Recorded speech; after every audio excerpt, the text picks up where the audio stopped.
Hi friends, I am Abhishek. Welcome to my YouTube channel the ocean of Shiksha. तो आज हम class 12th की जो हमारी एनसीईआरटी बुक है, politics in India since independence, यानी कि स्वतंत्र भारत की जो राजनीति है, उसका हम चैप्टर 8 डिस्कस करेंगे, जो कि हमारा रीजनल एस्पिरेशंस। रीजनल एस्पिरेशंस का मतलब है जो भी हमारे क्षेत्रीय आकांक्षाएं थे, क्षेत्रीय आकांक्षाएं।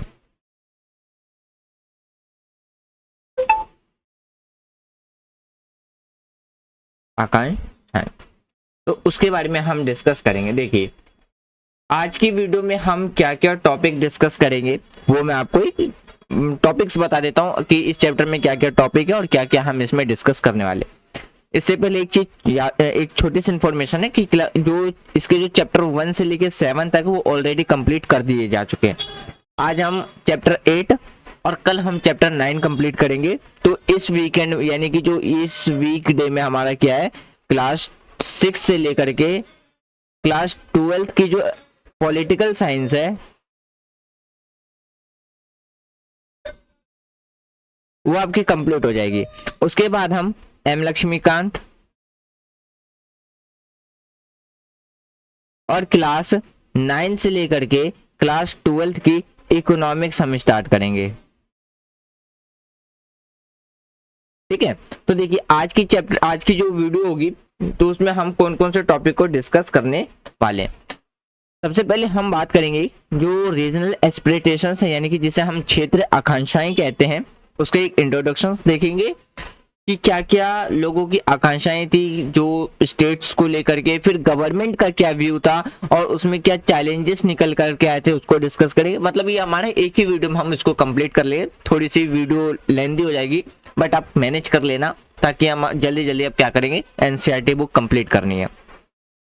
फिर हम बात करेंगे कि जब हमारा देश आजाद हुआ था तो उस टाइम पे हमारे देश की जो सिचुएशंस थी वो कैसी थी। अब देखिए, जब हमने चैप्टर 1 डिस्कस किया था, चैप्टर 1, 2 और चैप्टर जो 3 हमने डिस्कस किया था, इसमें फर्स्ट चैप्टर में हमने यही डिस्कस किया था कि जो हमारी प्रॉब्लम्स थी, यानी कि जब हमारा देश आजाद हुआ उस टाइम पे क्या था, हमारे देश के पास कुछ चैलेंजेस थे।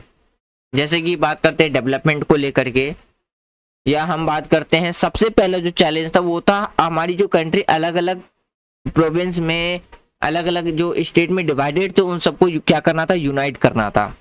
फिर एक कॉन्स्टिट्यूशन, डेमोक्रेसी स्टेब्लिश करना था। फिर क्या था कि हमें डेवलपमेंट पे फोकस करना था। ये सारी चीजें हमने डिस्कस किया था।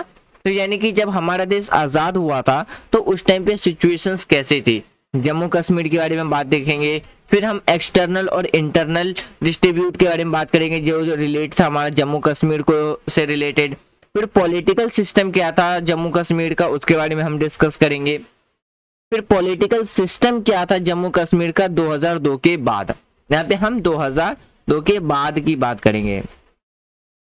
फिर बात करेंगे इसमें जो करंट स्टेटस था, जो 370 स्पेशल स्टेटस दिया गया था जम्मू कश्मीर को, वो क्या है 2019 में इसको हटा दिया गया। पंजाब का सिचुएशन डिस्कस करेंगे। पंजाब के बाद जब इंदिरा गांधी की जो डेथ हो गई थी, तो जो उसके बाद हमारे देश के अंदर जो एंटी-सिख जो वायलेंस देखने को मिला था, जिसे हम दंगा कहते हैं, दंगा देखने को मिला था, और फिर किस तरीके से पीस इस्टेब्लिश किया गया, पीस आने में कितना टाइम लग गया, उसके बारे में हम डिस्कस करेंगे। फिर ड्राविडियन मूवमेंट के बारे में हम डिस्कस करेंगे। फिर जो नॉर्दर्न ईस्टर्न हमारा स्टेट है, यानी कि जिसे हम 7 सिस्टर कहते हैं, उसके बारे में हम डिस्कस करेंगे। फिर हमारी कंट्री के अंदर कुछ सेपरेशंस मूवमेंट चलाए गए थे, मिजोरम, नागालैंड, क्या प्रॉब्लम थी आउटसाइडर की, यानी कि जो लोग हमारे देश में बाहर से हमारे देश के अंदर आए थे तो क्या प्रॉब्लम्स निकल करके आई थी। असम मूवमेंट के बारे में डिस्कस करेंगे। और सिक्किम के बारे में डिस्कस करेंगे। और इस लेसन से हमने क्या सीखा, ये सारे टॉपिक आज की वीडियो में हम डिस्कस करेंगे। तो चलिए, मैं उम्मीद करता हूं कि आप अपने सामने बुक्स हैं, आप बुक्स फ्रंट में रख लीजिए। जो जो मैं वर्ड्स कहूं या जो पॉइंट्स मैं बोलूं, आप वो पॉइंट्स को या उस वर्ड को बुक में फाइंड आउट करके उसको हाईलाइट से अंडरलाइन कर लेना, जिससे आपको एक नोट्स भी प्रिपेयर होता रहेगा। तो चलिए स्टार्ट करते हैं। सबसे पहले हम बात करते हैं जो हमारा रीजनल एस्पिरेशंस है उसके बारे में। देखिए, जब हमारा देश आज़ाद हुआ 1947 में, जब हमारा देश किससे, ब्रिटिश से, जब हमारा देश ब्रिटिश रूल से इंडिपेंडेंस हुआ, तो इस दौरान में देश को एक साथ यूनाइट करने का लिए हमारे पास क्या था, सबसे बड़ा एक चैलेंज था कि हम कैसे अपने देश को क्या कर सकते हैं, यूनाइट कर सकते हैं। यानी कि एक अखंड राष्ट्र का निर्माण करना हमारे लिए किसी चैलेंज से कम नहीं था, किसी चुनौती से कम नहीं था। इसके बाद भी देश की जो सभी नेताओं ने अपने जो यानी कि जो उनकी सूझबूझ थी, अपनी समझदारी से उन्होंने क्या किया, भारत को यूनाइट किया। और भारत को यानी कि अपनी कंट्री को यूनाइट करने में जो सबसे ज्यादा इंपॉर्टेंट रोल प्ले किया था किसी ने, तो वो किया था सरदार वल्लभ भाई पटेल ने, जिसे हम बिस्मार्क ऑफ इंडिया भी कहते हैं, आयरन मैन ऑफ इंडिया भी कहते हैं, यानी कि भारत का लौह पुरुष भी कहा जाता है। अब आपसे मैं यहाँ पे एक छोटी सी जनरल नॉलेज का क्वेश्चन पूछूंगा, आपको ये बताने की जो स्टैच्यू ऑफ यूनिटी है वो गुजरात के किस नदी के किनारे है, आपको ये क्वेश्चन बताना है।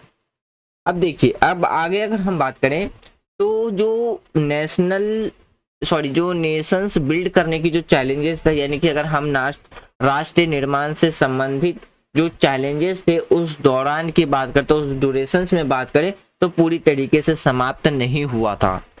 फ्यूचर में भी इसका क्या है, प्रभाव देखने को मिलता है। यानी कि अगर हम फ्यूचर की बात करें तो इसका इम्पैक्ट हमें फ्यूचर में भी क्या है, देखने को मिल रहा था।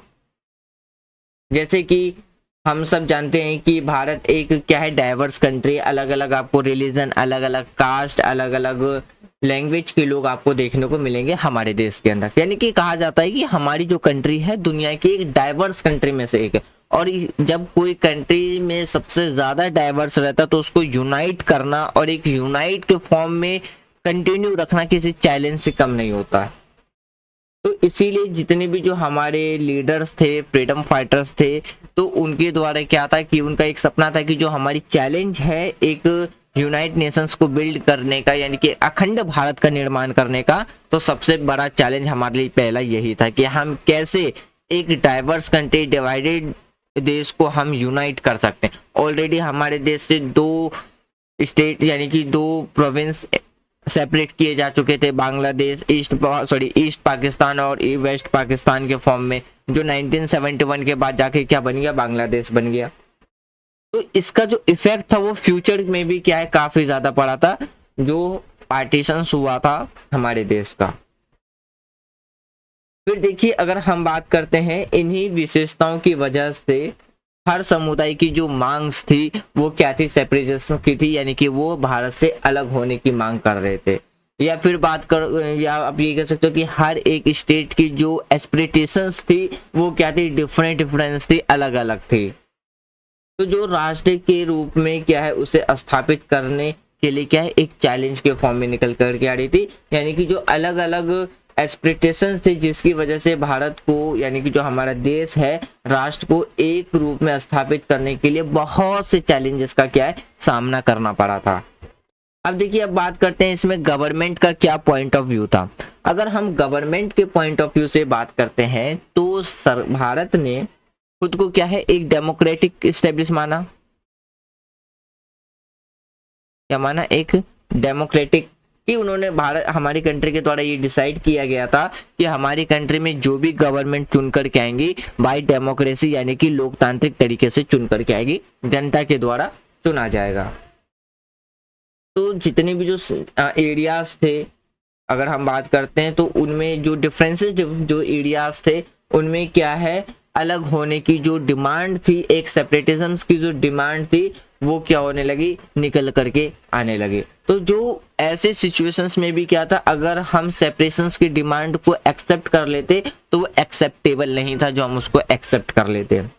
तो हमारी कंट्री के जो रीजनल एस्पिरेशंस की जो, यानी कि जो रीजनल लोग थे, लोगों की मांग और जो एस्पिरेशंस को क्या एक चुनौती के रूप में नहीं बल्कि लोकतंत्र के समर्थक एवं विकास के साधन के रूप में देखा, और साथ यह सुनिश्चित करने का प्रयास किया गया था कि जो पॉलिसी मेकिंग होगा, यानी कि जो नीति निर्माण की जो प्रोसेस होगी, पॉलिसी मेकिंग प्रोसेस जो होगी वो क्या होगा, रीजनल एक्सपेक्टेशंस को देख करके ही क्या है फिर जो पॉलिसी मेकिंग है बनाई जाएगी, यानी कि जो नीति है, नीति निर्माण जो प्रक्रिया है उसको किया जाएगा। तो इसमें क्या था, रीजनल, आप कह सकते हो कि जो रीजनल एक्सपेक्टेशंस है उस पे ज्यादा फोकस किया जाएगा।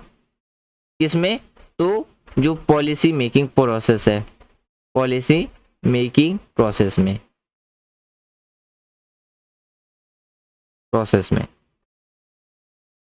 अब देखिए अगर हम इस चैप्टर में बात करें तो मुख्य रूप से यानी कि मेजर पॉइंट ऑफ व्यू से अगर हम बात करें तो हम इनमें चुनौती के बारे में पढ़ेंगे जिनका जो सामना था आज़ादी के बाद करना पड़ा था। यानी कि इस चैप्टर में आप मेनली ये समझिए कि हम वो चीज टॉपिक्स डिस्कस करेंगे जो कि फ्यूचर में जो 1947 के बाद जो चैलेंजेस निकल करके आया था हमारे देश के लिए उसके बारे में हम डिस्कस करेंगे, और साथ ही साथ ये भी डिस्कस करेंगे कि कैसे भारत के द्वारा, हमारे देश के द्वारा उस चुनौती को सॉल्व आउट किया गया, और आज यानी कि 2023 में भारत एक क्या है, यूनाइट नेशन है, जिसमें आपको कितने 28 स्टेट और 8 यूनियन टेरिटरीज आपको देखने को मिलेगा।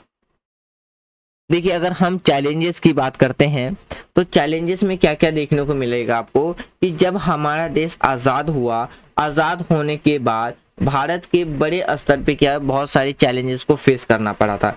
जैसे कि हम जम्मू कश्मीर की बात करते हैं, जम्मू एंड कश्मीर, जब बात करते हैं जो हमारे 7 सिस्टर्स स्टेट हैं, 7 सिस्टर स्टेट्स, 7 सिस्टर स्टेट्स का मतलब है जो कि हमारे ईस्टर्न साइड के स्टेट हैं उसके बारे में बात करेंगे। फिर देखिए जम्मू कश्मीर के साथ साथ जो हमारे 7 सिस्टर स्टेट्स के कुछ हिस्सों में क्या है, सेपरेशन होने के लिए क्या है, बहुत से मूवमेंट्स चलाए गए, बहुत से आंदोलन चलाए गए थे। फिर बात करते लैंग्वेज के आधार पे क्या है, राज्य के गठन करने की मांग उठी थी, किसके आधार पे, लैंग्वेज के आधार पे। तो लैंग्वेज के आधार पे बनने वाला जो पहला स्टेट है वो कौन सा, आंध्र प्रदेश है, आंध्र प्रदेश।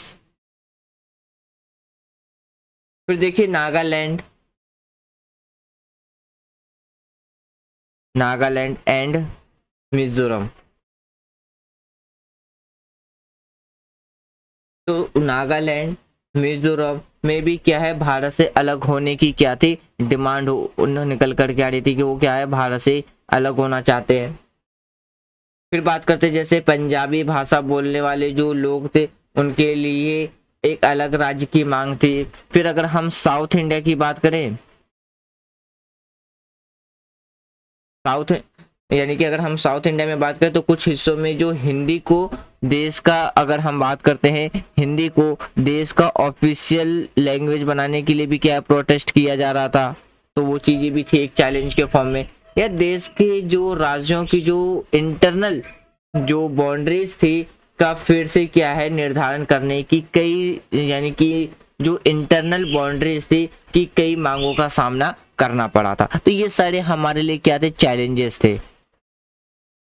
देखिए अब बात करते जो हमारा अगला टॉपिक है पोस्ट इंडिपेंडेंस सिचुएशंस, यानी कि पोस्ट इंडिपेंडेंस सिचुएशंस का मतलब है कि आजादी, आजादी के बाद की स्थिति, की स्थिति। तो देखिए जब हमारा देश आज़ाद हुआ उसके बाद हमारे देश की सिचुएशंस कैसी थी। सबसे पहले हम बात करते हैं जम्मू कश्मीर के बारे में। देखिए आज़ादी के तुरंत बाद जम्मू कश्मीर क्या है, विवाद का सामना करना पड़ा था। यानी कि आप ये समझिए जो जम्मू कश्मीर का जो इशू था वो हमें क्या है विरासत में मिला था, ब्रिटिश के द्वारा दिया गया एक ऐसा इशू था जो हमें विरासत में मिला था। भारत के सबसे जो उत्तरी हिस्से पर क्या है जम्मू कश्मीर राज्य क्या है स्थित है। यानी कि आप ये देखो हमारी कंट्री का जो नॉर्दर्न वाला हिस्सा है, ये वाला हिस्सा आपको जम्मू कश्मीर का देखने को मिलेगा।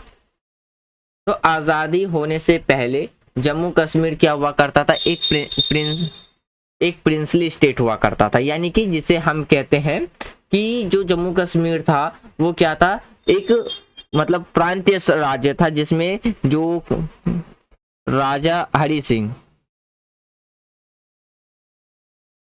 वहां पे क्या करता था, रूल करता था, यानी कि हरि सिंह का वहां पे जो शासन था, हरि सिंह का शासन था।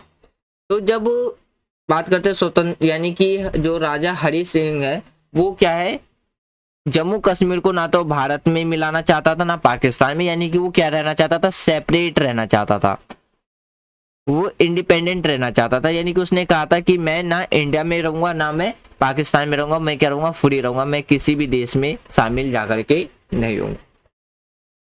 तो इसकी जो इस मांग को देखते हुए पाकिस्तान ने आजादी के तुरंत बाद ही क्या है 1947 में क्या है वॉर स्टार्ट कर दिया, यानी कि जम्मू कश्मीर पर कब्जा करने के मकसद से क्या है, जम्मू कश्मीर पर क्या कर दिया, अटैक कर दिया था। ये चीजें आपको पता ही होंगी। उसके बाद देखिए जो जम्मू कश्मीर के जो राजा थे, राजा हरि सिंह, तो वो भारत से हेल्प मांगने के लिए आते हैं।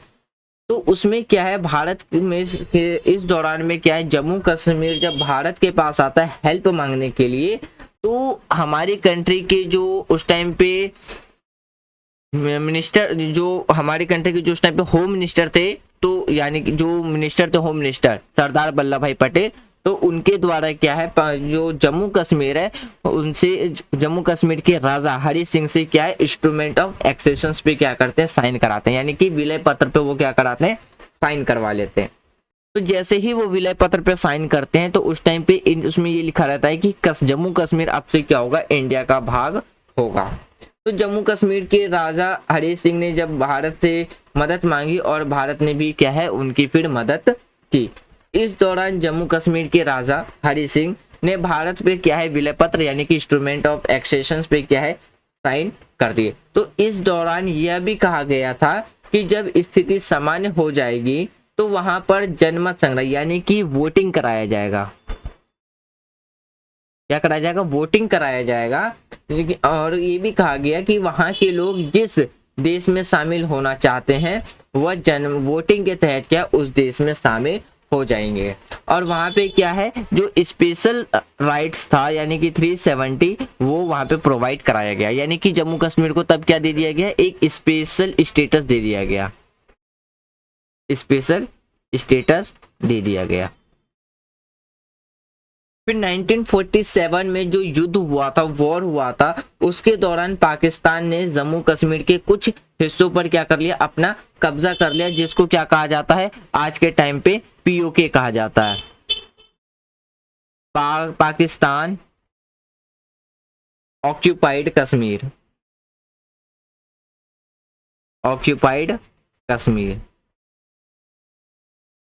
कहा जाता है। तो इस तरीके से क्या है पाकिस्तान आज भी जम्मू कश्मीर क्या है इंडिया और पाकिस्तान के बीच में एक विवाद का मुद्दा बना हुआ है। और हर बार पाकिस्तान किसी भी मीटिंग में जाता है, इंटरनेशनल मीटिंग में, यूएनओ की किसी मीटिंग में जाता है, तो वो पाकिस्तान के द्वारा क्या एक जम्मू कश्मीर का राग गाना उनका कंफर्म है। अब बात करते हैं किसके बारे में, मेजर प्रॉब्लम्स क्या थी। देखिए अगर हम मेजर प्रॉब्लम्स की बात करते हैं तो देखिए युद्ध यानी कि जब वॉर खत्म हो गया, यानी कि जब वॉर का एंड हो गया, तो उसके बाद क्या हुआ कि जम्मू कश्मीर भारत का एक हिस्सा बन गया। और भारत संविधान में यानी कि हमारे कॉन्स्टिट्यूशंस में जम्मू कश्मीर को आर्टिकल यानी कि धारा 370 और सेक्शन 58A के माध्यम से क्या है कुछ स्पेशल राइट्स उन्हें मिल गया, जैसे कि उनका अपना खुद का कॉन्स्टिट्यूशन होगा, यानी कि जम्मू कश्मीर का खुद का कॉन्स्टिट्यूशन होगा, खुद का उनका फ्लैग होगा। फिर वहां के जो मुख्यमंत्री के रूप में क्या है प्रधानमंत्री और यानी कि प्राइम मिनिस्टर और जो यानी कि और जो राज्यपाल के रूप में क्या है संसद में रियासत की मांग की मंजूरी करेंगे। यानी कि रियासत की मंजूरी दे दी गई। फिर बात करते हैं जो गैर कश्मीरियों को कश्मीर में संपत्ति खरीदने से रोक दिया गया। यानी कि अगर हम बात करें जब तक 370 था और 35A था तो उस ड्यूरेशन में क्या है कि कोई भी जो कश्मीर से बिलोंग नहीं करता वहां पे किसी भी तरीके का प्रॉपर्टी नहीं खरीद सकता था। फिर बात करते हैं कि भारत का जो कानून है वो कश्मीर पर लागू करने के लिए क्या जम्मू कश्मीर की विधानसभा में क्या है पास कराया जाएगा, तब जाकर के इंडिया का जो लॉ है वो जम्मू कश्मीर पे इम्प्लीमेंट होगा। अब देखिए अगर इसी में अगर हम बात करें जम्मू कश्मीर से जो संबंधित यानी कि जम्मू कश्मीर से रिलेटेड जो एक्सटर्नल और जो इंटरनल डिस्ट्रीब्यूट थे उसके बारे में अगर हम बात करें तो आज़ादी के बाद यानी कि हमारी जब कंट्री इंडिपेंडेंस हो गई थी यानी कि after independence, after independence Pakistan का ये क्लेम रहा है यानी कि पाकिस्तान ये क्लेम करता है कि कश्मीर में मुसलमानों की संख्या ज़्यादा है, इसी वजह से कश्मीर घाटी को क्या है पाकिस्तान का हिस्सा बना देना चाहिए। परंतु भारत ने हमेशा से इस बात का क्या है विरोध किया है, क्योंकि जो जम्मू कश्मीर के जो राजा थे राजा हरि सिंह उनके द्वारा स्वयं ही क्या है जो हमारा इंस्ट्रूमेंट ऑफ एक्सेशन है, इंस्ट्रूमेंट ऑफ एक्सेशन के द्वारा क्या है साइन किया गया था। तो साथ ही साथ में भारत जम्मू कश्मीर में पाकिस्तान का क्या है एक अलगाववाद और आतंकवाद को जो बढ़ावा है वो देने का क्या है प्रयास किया जा रहा है। आज भी अगर हम बात करते हैं जो टेररिस्ट अटैक्स होते हैं मेनली किसके द्वारा कराया जाता है, पाकिस्तान के ही द्वारा कराया जाता है। ये तो था आपका एक्सटर्नल मैटर। आप एक्सराइज चीन वाला भी मुद्दा देख सकते हो। अगर हम इंटरनल मैटर की बात करते हैं जो जिसे हम आंतरिक विवाद करते हैं तो भारत सरकार के द्वारा जब जम्मू कश्मीर को इंडियन कॉन्स्टिट्यूशन में 370 और 35A के तहत स्पेशल राइट जो प्रोवाइड कराया गया तो इसका क्या है पूरे कंट्री लेवल पे इसका काफी ज्यादा क्या है विरोध किया जाता था, यानी कि काफी ज्यादा क्या है इसका क्रिटिसाइज किया जाता था कि भाई जम्मू कश्मीर से स्पेशल स्टेटस हटा दो। तो कई जो आइडियोलॉजिस्ट थे उनका मानना ये था कि जम्मू कश्मीर को भी क्या है भारत के अन्य राज्यों जैसा ही क्या है सामान्य अधिकार दे देना चाहिए ताकि वह भी भारत के साथ क्या है पूरी तरीके से जाकर के भारत में मिल सके। जबकि अगर हम बात करते हैं कुछ लोग यह भी मानते थे कि जो आर्टिकल 370 है और 35A के द्वारा जो दी गई उन्हें जो स्पेशल स्टेटस है वो क्या है जम्मू कश्मीर के लिए पर्याप्त नहीं है, यानी कि वो चाहते थे कि इन्हें और भी ज्यादा कुछ स्पेशल राइट्स प्रोवाइड कराई जाए। अब देखिए बात करते हैं जो जम्मू कश्मीर की जो राजनीतिक व्यवस्था थी यानी कि जो पॉलिटिकल सिस्टम था अगर हम उसके बारे में बात करें तो देखिए जम्मू स्टार्टिंग में जो जम्मू कश्मीर था तो शुरुआती दौर में जम्मू कश्मीर में जो शेख अब्दुल्ला जी नेशनल यानी कि कांग्रेस पार्टी का जम्मू कश्मीर की राजनीतिक पर क्या है गहरा प्रभाव था। किनका? तो शेख अब्दुल्ला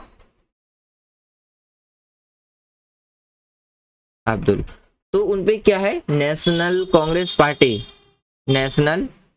पार्टी का उनपे क्या है काफी ज्यादा गहरा प्रभाव था। तो जम्मू कश्मीर की जो राजनीति यानी कि कांग्रेस पार्टी का जम्मू कश्मीर की राजनीति जो था उस पर उनका गहरा प्रभाव था। तो प्रधानमंत्री बनने के बाद शेख अब्दुल्ला ने जम्मू कश्मीर में बड़े स्तर पर क्या है लैंड रिफॉर्म्स लाया, लैंड रिफॉर्म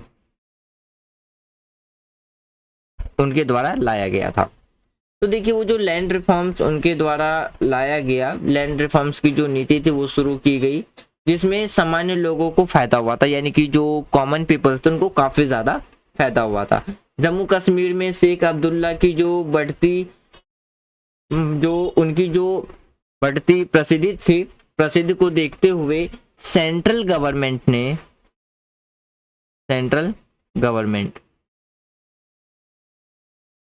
सेंट्रल गवर्नमेंट ने 1953 में उन्हें पद से हटा दिया और कई वर्षों तक क्या है जेल में उन्हें बंद रखा। शेख अब्दुल्ला के बाद जो नए नेता आए थे जिनसे ज्यादा प्रभावी नहीं थे, और जम्मू कश्मीर की चुनावी व्यवस्था पर भी क्या है कई बार सवाल उठाए गए। फिर बात करते हैं 1953 से 1974 के बीच में क्या है जम्मू कश्मीर की जो पॉलिटिकल सिस्टम था वो काफी ज्यादा क्या था खराब था। तो कांग्रेस का बड़े स्तर पे क्या है प्रभाव, यानी कि ये समझिए कि 1953 से 1974 के बीच में क्या है कि जो कांग्रेस है पॉलिटिकल सिस्टम में कांग्रेस का बड़े स्तर पे क्या था एक, यानी कि बड़े स्तर पे प्रभाव रहा। और नेशनल कॉन्फ्रेंस, सॉरी यहाँ पे फ्रेंड कॉन्फ्रेंस होगा, तो नेशनल कॉन्फ्रेंस ने कांग्रेस के साथ मिलकर के क्या है अपनी सरकार चलाई। और कुछ समय के बाद क्या है नेशनल कॉन्फ्रेंस का कांग्रेस में क्या हो गया अलायंस हो गया, यानी कि विलय, जिसे हम कहते हैं विलय हो जाना। फिर 1965 में क्या है जम्मू कश्मीर और कश्मीर के संविधान के प्रावधान, यानी कि जो प्रोविंस थे यानी कि देखिए 1965 में जम्मू कश्मीर का जो कॉन्स्टिट्यूशन था उनके कॉन्स्टिट्यूशन में प्रावधान में कुछ परिवर्तन किए गए। जैसे कि जो प्राइम मिनिस्टर था तो प्राइम मिनिस्टर का नाम चेंज करके क्या कर दिया गया सीएम कर दिया गया, यानी कि चीफ मिनिस्टर कर दिया गया। फिर इस प्रकार गुलाम मोहम्मद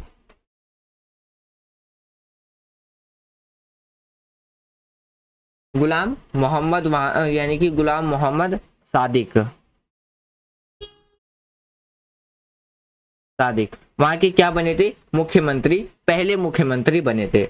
1974 में इंदिरा गांधी और शेख अब्दुल्ला के बीच में क्या है एक समझौता हुआ और शेख अब्दुल्ला को जम्मू कश्मीर का फिर से मुख्यमंत्री बना दिया गया।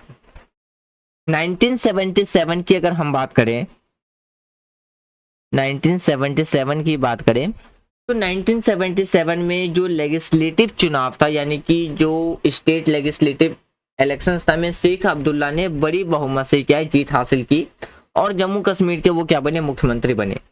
फिर 1982 में क्या हुआ था, अगर हम 1982 की बात करते हैं तो शेख अब्दुल्ला की क्या हो गई मृत्यु हो गई और उनके जो बेटे थे फारूक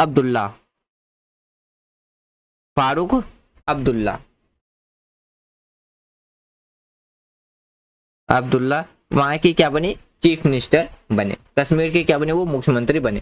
परंतु कुछ समय के बाद ही जो गवर्नर थे उनके द्वारा उन्हें पोस्ट से हटा दिया गया और इस वजह से कश्मीर के लोग के मन में केंद्र सरकार के प्रति क्या है फिर नाराजगी की जो भावना थी वो पैदा होना शुरू हो गया। 1986 में क्या हुआ था, 1986 के दौरान तक यह जो राजनीतिक उथल पुथल थी जम्मू कश्मीर के अंदर वो चलती रही। इसके बाद कांग्रेस और जो नेशनल कॉन्फ्रेंस के बीच में क्या है एक गठबंधन यानी कि एक कोalition दोनों के बीच में क्या हुआ एक कोalition एस्टेब्लिश हुआ।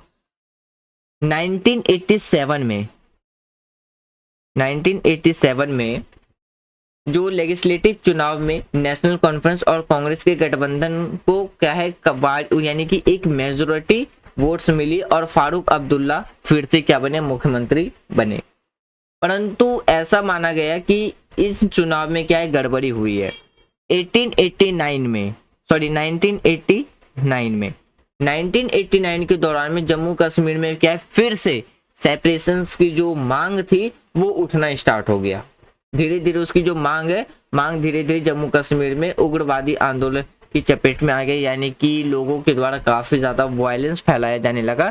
क्यों? क्योंकि भाई उसमें फिर से डिमांड उठने लगी कि जम्मू कश्मीर को क्या है एक अलग राज्य बनाया जाए। 1990 में क्या हुआ, देखिए 1990 के दौरान जम्मू कश्मीर में जो अलगाववाद और जो जिनके द्वारा जो विद्रोह किया जा रहा था के कारण में क्या हिंसा की कई घटनाएं घटी और विद्रोहियों को पाकिस्तान के द्वारा क्या है फाइनेंशियल तौर पे क्या है हेल्प प्रोवाइड की जा रही थी। किसके द्वारा? पाकिस्तान के द्वारा।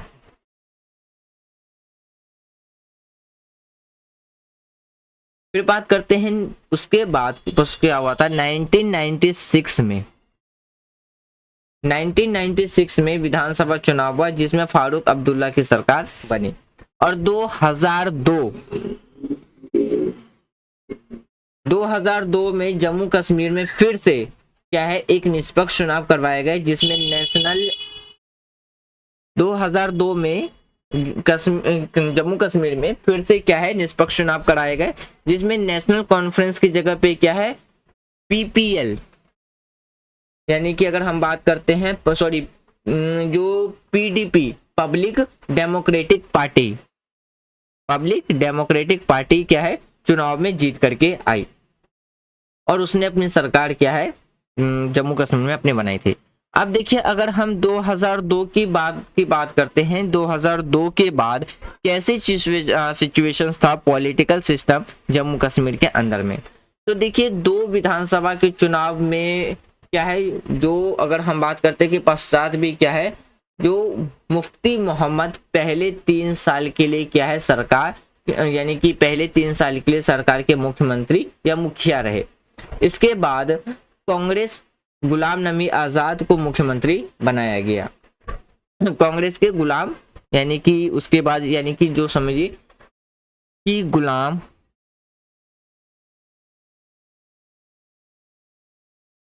नबी आजाद को क्या बनाया गया मुख्यमंत्री बनाया गया।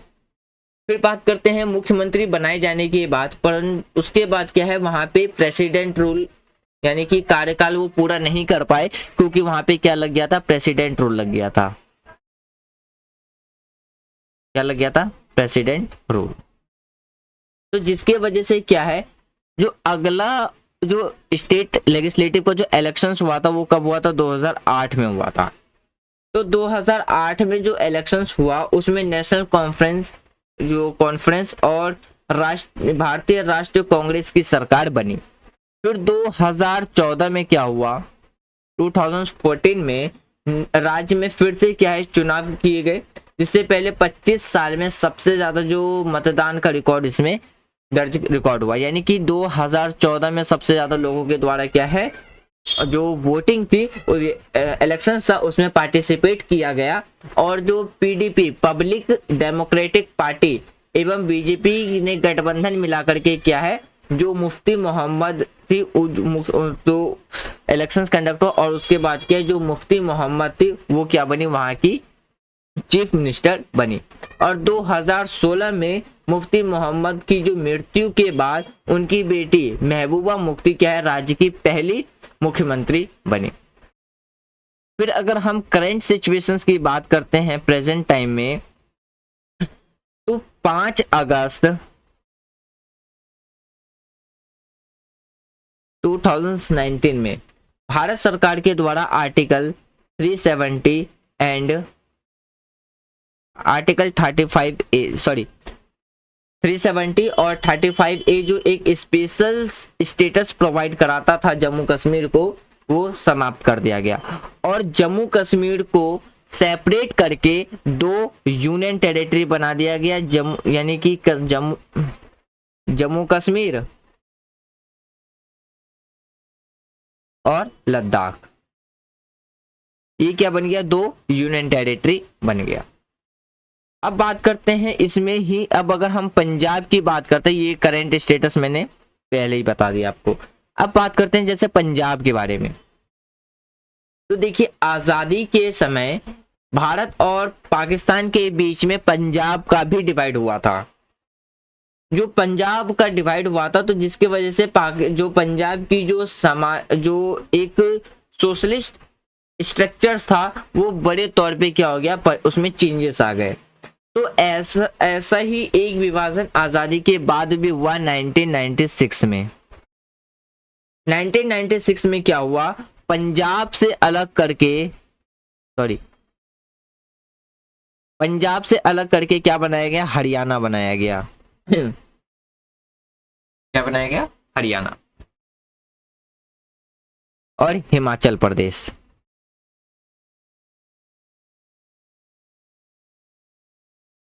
कब तो 1966 1976 में, यानी कि पंजाब से अलग करके 2 नए स्टेट बनाए गए, हरियाणा और हिमाचल प्रदेश निर्माण किया गया। इस वजह से जो पंजाब की जो सोशलिस्ट जो स्ट्रक्चर था वो फिर से क्या है, बड़े स्तर पे बदल गया। फिर बात करते हैं इसके बारे में, जो अकाली दल एवं पंजाब, इसमें बात करते हैं सबसे पहले 1920 में क्या हुआ था। 1920 के दशक में सिखों की जो राजनीतिक शाखा के रूप में क्या है, एक अकाली दल का गठन हुआ। किसका? अकाली दल। अकाली दल का क्या है, गठन हुआ। 1967 और 1977 और 1977 में अकाली दल ने पंजाब में क्या है, एक कोalitions की गवर्नमेंट बनाई, यानी कि गठबंधन की सरकार बनाई। और 1977 में बनी जो अकाली दल की जो सरकार थी, सरकार को केंद्र ने कार्यकाल पूरी करने से पहले ही क्या है, उन्हें हटा दिया, अकाली दल को। तो कहीं ना कहीं अकाली दल को इस बात का अंदाजा था कि जो राजनीतिक रूप से उनकी जो स्थिति है वो क्या है, काफी ज्यादा वीक है। तो पंजाब के हिंदुओं के बीच उन्होंने खास समर्थन हासिल नहीं किया था, और सिख समुदाय भी अन्य समुदायों की तरह जातियों में बटे हुए थे, और जिसकी वजह से अकाली दल का जो पॉलिटिकल सपोर्ट था वो काफी ज्यादा क्या हो रखा था, वीक हो रखा था। अब बात करते हैं स्वायत्तता की मांग। स्वायत्तता की मांग का मतलब है कि जो अलग होने की जो मांग थी, कि उन्हें इंडिपेंडेंस कर दिया जाए राष्ट्र से। तो देखिए, अपनी कमजोर स्थिति को देखते हुए, यानी कि अपनी वीक सिचुएशंस को देखते हुए, जो जितने भी जो सिखे थे, यानी कि जितने भी जो सिखों के एक तबके ने पंजाब के लिए क्या है, स्वायत्तता की मांग की। स्वायत्तता मतलब है सेपरेशन, यानी कि उन्हें अलग कर देने की मांग की।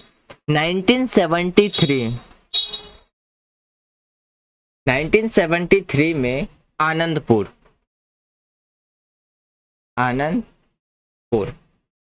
आनंदपुर साहिब में क्या है, एक सम्मेलन का आयोजन किया गया। आनंदपुर साहिब यानी कि एक कॉन्फ्रेंस कंडक्ट कराया गया, यानी कि एक बात करते सम्मेलन का आयोजन किया गया, और एक प्रस्ताव रखा गया कि जिसमें क्या है, आनंदपुर साहिब का प्रस्ताव के नाम से भी जाना जाता है। यदि कि आपसे पूछा जाता है कि आनंदपुर साहिब प्रस्ताव क्या है, तो आप कह सकते हो 1973 में आनंदपुर साहिब में एक सम्मेलन किया गया, जिसे आनंदपुर साहिब सम्मेलन के नाम से जानते हैं। तो इसमें जो मुख्य रूप से केंद्र और राज्य के जो रिलेशन है उसको परिभाषित करके सिख, यानी कि जितने भी जो सिखों थी उसकी आकांक्षाओं पर क्या है, जोर देने एवं सिखों का जो बोलबाला, यानी कि प्रभुत्व और वर्चस्व का ऐलान किया गया था। आनंदपुर साहिब प्रस्ताव को जो सामान्य सिख समुदाय पर क्या है, कोई भी खास असर नहीं हुआ था। फिर 1980 में जब अकाली दल की सरकार बर्खास्त कर दी गई, तो अकाली दल ने पंजाब और पड़ोसी राज्य के बीच में पानी बंटवारे के मुद्दे पर क्या है, एक आंदोलन चलाया। तब किसको लेकर के, वाटर डिस्ट्रीब्यूट या वाटर शेयरिंग था उसको लेकर के। तो कुछ धार्मिक नेताओं ने स्वायत्तता सिख पहचान की मांग भी उठाई, और कुछ चरमपंथियों ने भारत से अलग होकर के एक खालिस्तान की मांग उठाई। देखिए, आज के टाइम पे जो आप खालिस्तान का इशू देखते हो ना, तो वहीं से निकल के आता है कि पंजाब को अलग कर दिया जाए और उसे खालिस्तान रीजन बनाया जाए।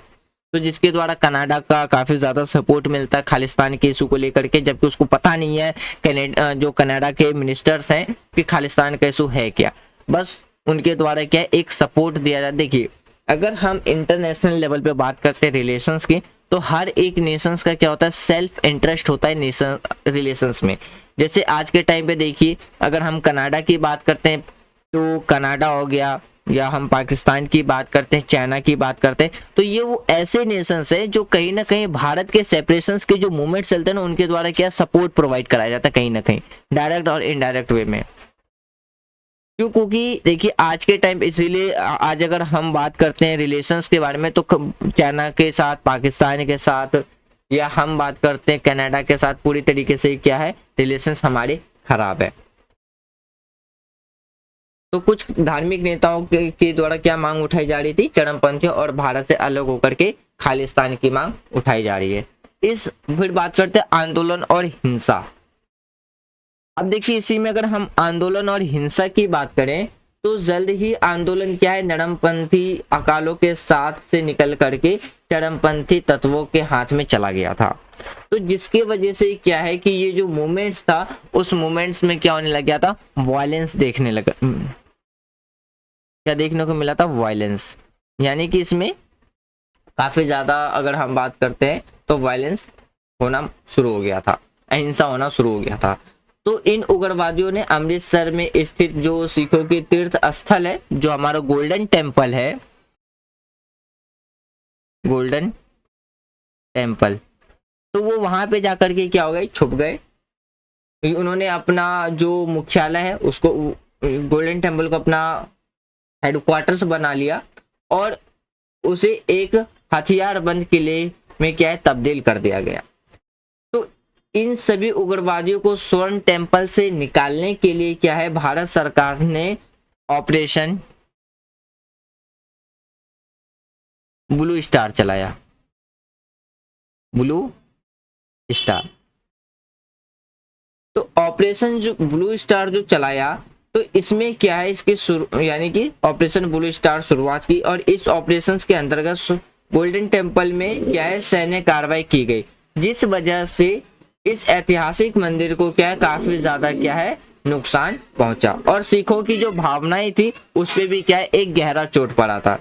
तो सिख समुदाय के जो लोग थे सैन्य कार्रवाई को अपनी धार्मिक भावनाओं के विरुद्ध क्या है, अपने धार्मिक भावनाओं के विरुद्ध माना और जिसमें चरमपंथी समूह और उग्रवादियों को और अधिक बल मिला था। तो इस वजह से क्या है, 31 अक्टूबर 1984 में के दिन इंदिरा गांधी को उनके ही जो 2 बॉडीगार्ड्स थे उनके द्वारा क्या है, गोली मार दी गई और जिसकी वजह से इंदिरा गांधी की जो क्या है, मृत्यु हो गई। तो जो 2 बॉडीगार्ड्स के द्वारा जो इंदिरा गांधी को जो गोली मारी गई थी, तो ये इसलिए मानी गई थी कि जो ऑपरेशन ब्लू स्टार चलाया गया था उसका बदला लेने के लिए। तो इस घटना के बाद क्या है, दिल्ली और पूरे उत्तर भारत में क्या है, सिख ग्रुप के लिए क्या है, एक पूरी तरीके से क्या है, हिंसा भड़क उठी, वायलेंस भड़क उठा और यह हिंसा लगभग 2 वीक तक चला था।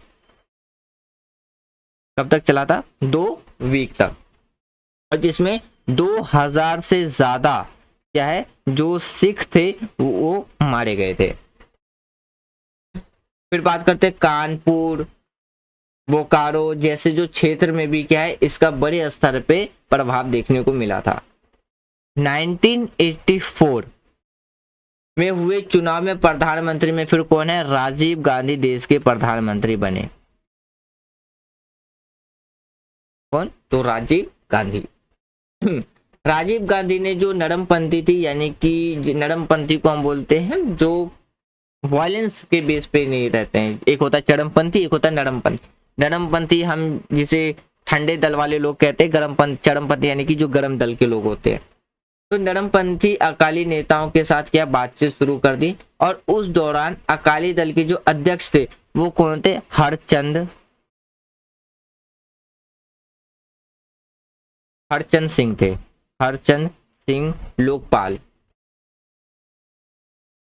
लोगोवाला कौन थे, तो अध्यक्ष थे। के साथ जुलाई 1985 में राजीव गांधी ने एक समझौता पर साइन किया जिसे राजीव गांधी लोगोवाला समझौता या पंजाब समझौता के नाम से भी जानते हैं, जिसे पंजाब एग्रीमेंट के नाम से भी जानते हैं। इस समझौते में इस बात पर दोनों के द्वारा सहमति हुई थी कि छत्तीसगढ़ पंजाब यानी कि छत्तीसगढ़ पंजाब दिया जाएगा एवं हरियाणा, और पंजाब के बीच में जो सीमा विवाद को सुलझाने के लिए आयोग की नियुक्ति की जाएगी। यानी कि ये समझिए इस जो पंजाब एग्रीमेंट है इसमें ये कहा गया कि जो छत्तीसगढ़ सॉरी जो चंडीगढ़ है, चंडीगढ़ पंजाब और हरियाणा का क्या होगा, कैपिटल होगा। और जो भी बॉर्डर डिस्ट्रीब्यूटर उसके रिगार्डिंग में क्या है, एक नियुक्त यानी कि एक कमीशन बनाया जाएगा। साथ ही साथ इस समझौते में ये भी तय हुआ कि पंजाब, हरियाणा और राजस्थान के बीच में रवि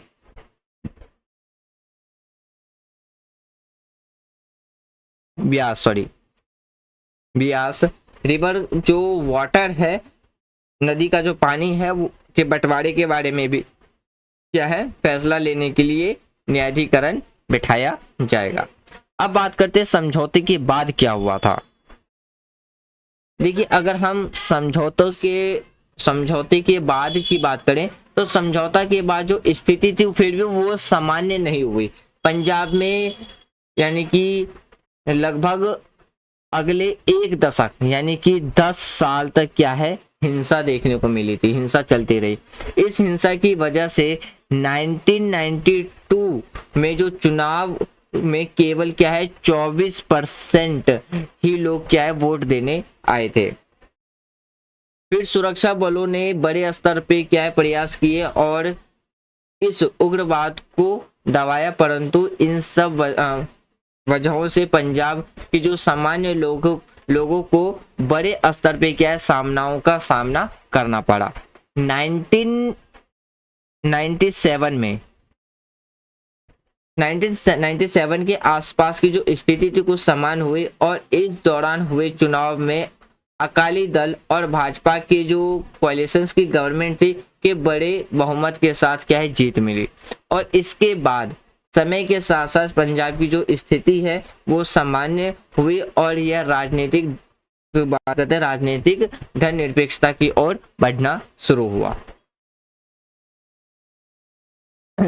अब बात करते हैं किसके बारे में। देखिए फ्रेंड्स, आज की वीडियो काफी ज्यादा लंबी हो जाएगी, तो जो 2.28 यानी कि जो हमारा द्रविड़ आंदोलन है इससे हम लेक्चर 2 में कंटिन्यू करेंगे। जो भी टॉपिक्स रह गए जैसे कि द्रविड़ मूवमेंट, नॉर्थन ईस्टर्न रह गया, फिर Mizoram, Nagaland, problem of outsider, Assam movement, तो ये सारी चीजें हम नेक्स्ट वीडियो में कंप्लीट करेंगे सिक्किम के बारे में और इस चैप्टर से हमने क्या क्या सीखा। वीडियो काफी ज्यादा लेंथी करने का कोई फायदा नहीं है फ्रेंड, क्योंकि फिर बहुत से लोग वैसे भी लॉन्ग वीडियो देखना पसंद नहीं करते और लॉन्ग वीडियोस पे व्यूज भी बहुत कम आते, तो इसको हम part by part he discuss कर लेते। आज मैं उम्मीद करता हूं कि आज जो भी हमने डिस्कस किया वो आपको प्रॉपरली समझ में आ गया होगा। कोई भी डाउट हो तो आप अपना डाउट कमेंट बॉक्स में लिख देना। जब हम लेक्चर 2 डिस्कस करेंगे तो उससे पहले हम अपने डाउट को क्लियर करेंगे, तब जाकर के हम अपने आगे के लेक्चर को कंटिन्यू करेंगे। आज का वीडियो कंप्लीट करने से पहले एक छोटी सी इन्फॉर्मेशन है। क्लास 6 से लेकर के क्लास 12 तक की तो आपको पता ही चल गई है, पॉलिटिकल की वीडियो अपलोडेड है। अब इस वीकडे में आपका पॉलिटी कंप्लीट हो जाएगा। इकोनॉमिक्स स्टार्ट करेंगे और वीकडे की बात करते हैं तो वीकेंड की अगर हम बात करें तो इसमें हम MCQ क्वेश्चंस प्रैक्टिस करते हैं जो कि already previous year questions papers के होते हैं। इसमें हमने हिस्ट्री अभी कंप्लीट कर लिया। हिस्ट्री में हमने एशियंट, मिडिवल, मॉडर्न और इंडियन नेशनल मूवमेंट कंप्लीट कर लिया है, तो वो सारी वीडियो अपलोडेड है, प्ले लिस्ट में जाकर के देख सकते हो। कल सुबह ट्यूसडे को हम 6 बजे आपको करंट अफेयर की वीडियो मिल जाएगी जिसमें हम टॉप हेडलाइंस न्यूज़ डिस्कस करते हैं। Thanks for watching friends, take care, जय हिंद।